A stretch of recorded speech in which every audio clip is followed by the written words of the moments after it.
Hey, it's Abe again, and in this video I want to give 5 more tips when studying your Bible, but I also want to kind of give an update about this channel and what I plan on doing. In the last video I gave 5 tips that help us when we're looking at the Bible. So if you haven't watched that video, I would encourage you to go look at it.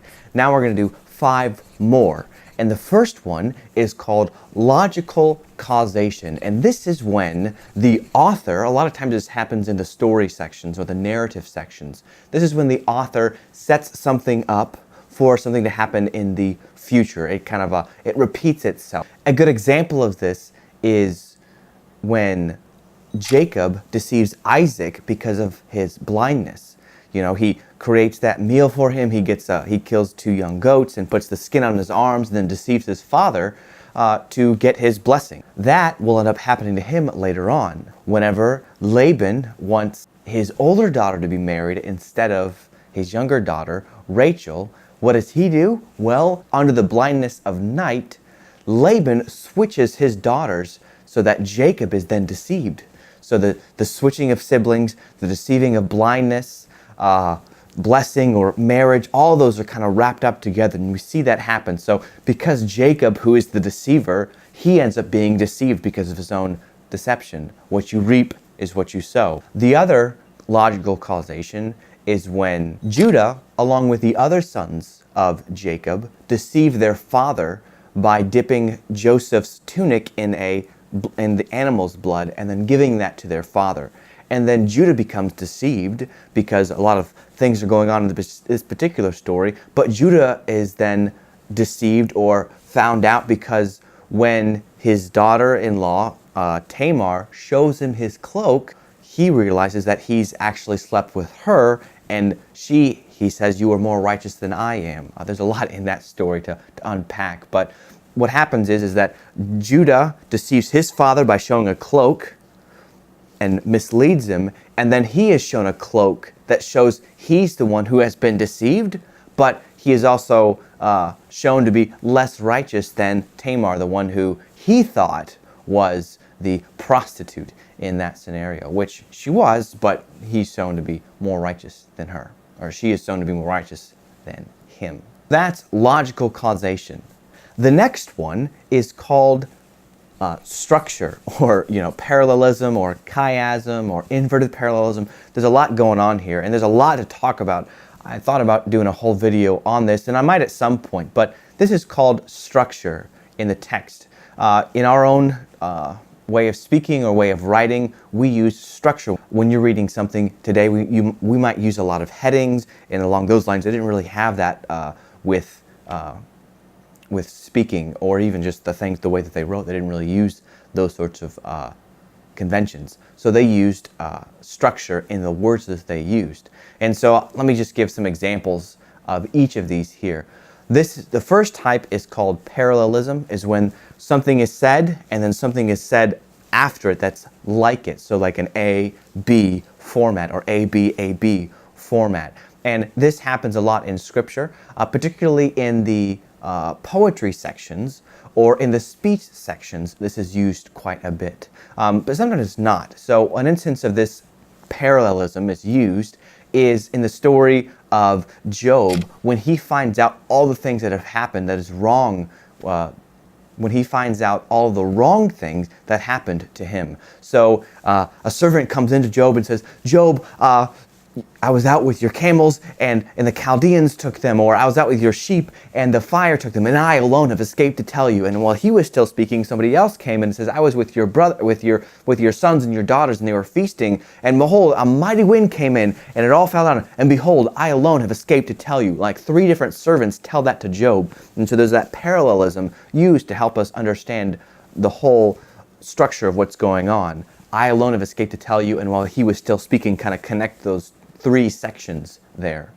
Another type of structure is called inverted parallelism or a chiasm. They're a little different, they're a little technical too, but these are fascinating when you find them, or fascinating when you get to read a little bit about them. There is one in Matthew chapter 17 through 20 about this giant inverted parallel structure, and I'll kind of show that to you, as well as give you a link in the description of an article that goes into deep about this particular text. Another parallelism comes from Hebrews 5 in the beginning, I think the first 4 verses there. It shows just how different Jesus is from other high priests because he is not beset with weaknesses. He doesn't have to offer a sacrifice for himself as the main idea coming from that chiasm. The reason why it's called a chiasm is because it comes from the Greek letter chi, which is Rx. The third thing to look for is what's known as the inclusio. Now, an inclusio is a lot like some of the patterns, some of the structure that we've already looked at. An inclusio is this. The way a text or story begins is the same way that it ends. So in some sense, you could say that the whole Bible is a giant inclusio, but that's getting into something called intertextuality, which we'll look at in a different video. It starts with a garden, it ends with a garden, that sort of idea there. But some specific examples of an inclusio is 1 Thessalonians begins with the 3 Christian virtues of faith, hope, and love in verse 5, and then at the end of the book, in chapter 5 and verse 18, I believe, it ends with the same 3 virtues, faith, hope, and love. Another inclusio is possibly in Psalm 1 and 2. So Psalm 1 begins with, blessed is the man, and Psalm 2 ends with, blessed is the man who takes refuge in him. And so there are the beginning and ending of these 2 Psalms kind of work together to create this opening idea of what the whole book of Psalms is going to be about. The fourth thing to look for, particularly as these deals with characters, this is called a contrast. Now, you probably, if you've taken any literature classes along these lines, you've probably had to do some sort of paper with compare or contrast these 2 characters, and so you have to contrast these 2 characters. So in contrasting 2 characters in Scripture, a lot of times what's going to be shown is them doing the exact same thing, sometimes under different circumstances. So here's a good example. Abraham's servant and Jacob. Both of them go to the water to find a wife for them or for Isaac, as Abraham's servant finds it for Isaac, and Jacob goes there to find a wife. But they're under very different circumstances. Number 1, Abraham blesses his servant to go over to that well and to find things, whereas Jacob is running away because he has stolen the blessing that he has. And he goes there, and the wife that he thinks he's going to have, he doesn't get. Whereas Rachel, it all seems to just set up perfectly for him. He prays, and Rachel comes out and not only feeds him, but all the camels that he has. And at the time when they have to get up to go, Rachel just says, yeah, let's go. I'm ready to go and meet my new husband, and that's fine with me.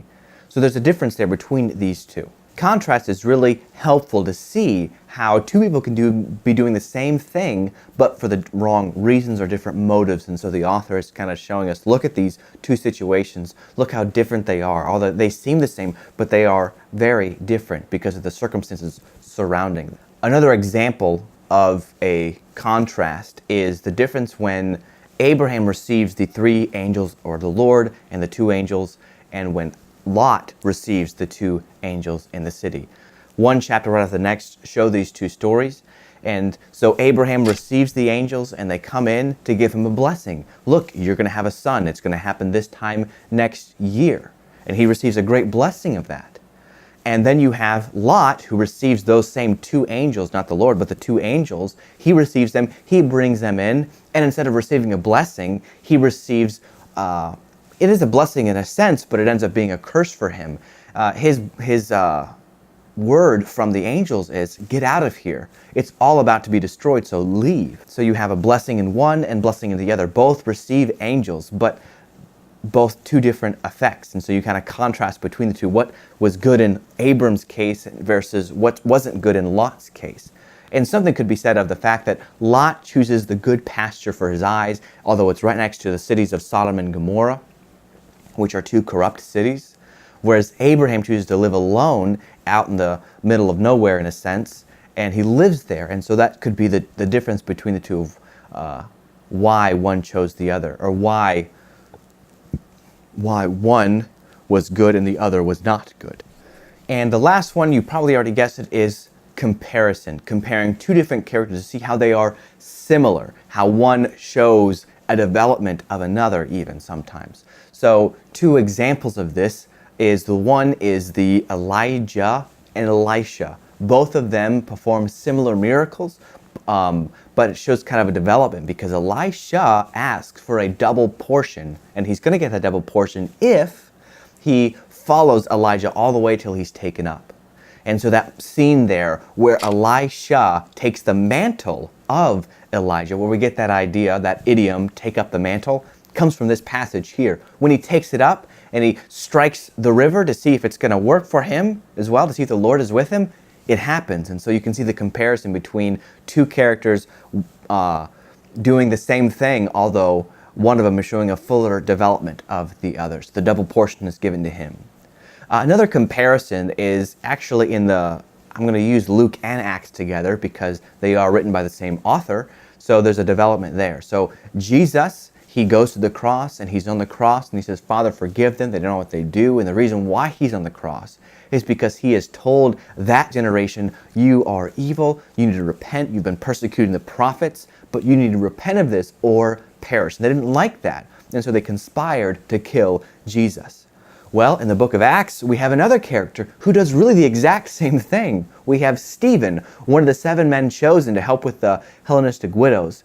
And in Acts chapter 6 and 7, Stephen preaches to the Jews. And as he's preaching to these people, he tells really the same message that Jesus has told them, although there's a development because Jesus has already been crucified and he's already been risen. But he tells them, you stiff-necked and uncircumcised, you're always rejecting the Lord, you're always rejecting his prophets, and basically you need to repent. And they don't repent. They actually rush him, they stone him, and in stoning them, what does Stephen say? Lord, do not hold this trespass against them. Father, forgive them. They know not what they're doing. So there's that comparison between the two to show that, yes, while Christ is gone, there are people that still who are willing to take up his cross, to use that term even, and still preach, even though he's preaching towards hostile audiences. So obviously there's a lot there to look at and when you're studying, and a lot of these have to do with the narrative sections of the Bible. The reason why I want to spend some more time looking at the narrative sections of the Bible is because a lot of times what happens is we just get a basic Sunday school level of these stories where they're not Sunday school lessons. A lot of times these stories are not meant for kids. If you read the ending of Lot and his wife and all the things that happen after that, it's not a story that you're going to hear in Sunday school because it's very graphic in detail. Even the story of Judah and Tamar is a very graphic story. And there's messages, there's wisdom for us to understand as we're studying these things. So that's why I want to spend some more time looking at the narrative sections to give us better categories, to give us better tools to look at these so that when we look at them, we see them in all of their beauty, all their aesthetic qualities can become alive to us. So we can see them, study them, and really get to know God better because this is how he wants to communicate with us. He chose to use the scriptures, and in them we have a lot of different stories that are there for our instruction. So I think that that's a very good practice for us to do, is to take these stories seriously.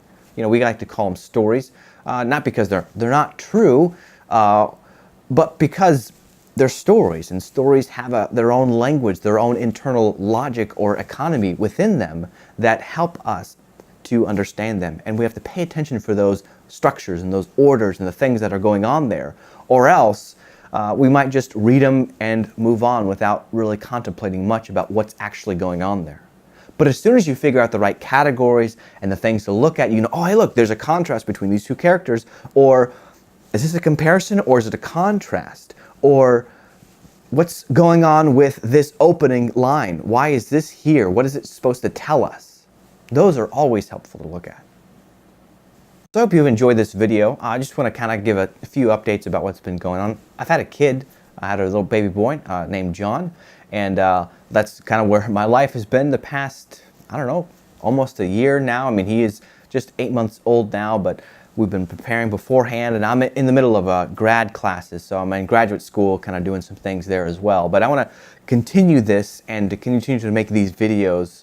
And I might have to, I'm going to branch out into some other areas, not just about studying the narrative sections or studying your Bible. It's kind of why I changed it from Biblecraft to just my name now, Abe Peters. Part of the reason why I did that is because if you search Biblecraft on YouTube or other places, it comes up with some Minecraft things. And I'm not really sure what the Bible craft is with Minecraft, but I was like, we'll just go back to my name, Abe Peters, and we'll make that the channel name. And there's some other things I'm going to be showing. Some of the things I want to do is figure out how to log our notes of studying in a way that is helpful, so we can retrieve those notes over and over again. Maybe studying some specific passages that are hard to look at, and or just some passages that to look at it with new eyes, or new ways of looking at a passages. And then also, I preach a lot, and so I want to give some tips or some ideas that help people prepare sermons or classes that is helpful, particularly with PowerPoint. I think PowerPoint gets a bad rap, but also if you learn the right tools to use, it's a really nice tool that can be used simply and effectively. And it doesn't take a lot of time, as long as you have some ideas on how to use that. So that's one of the things I want to do with this channel and to give to you. So I hope you appreciated this video. I always enjoy making these videos, that they're a lot of fun. Editing has been something I've been trying to get more into. So be sure to subscribe to this channel if you haven't already, and I'll see you guys in the next one.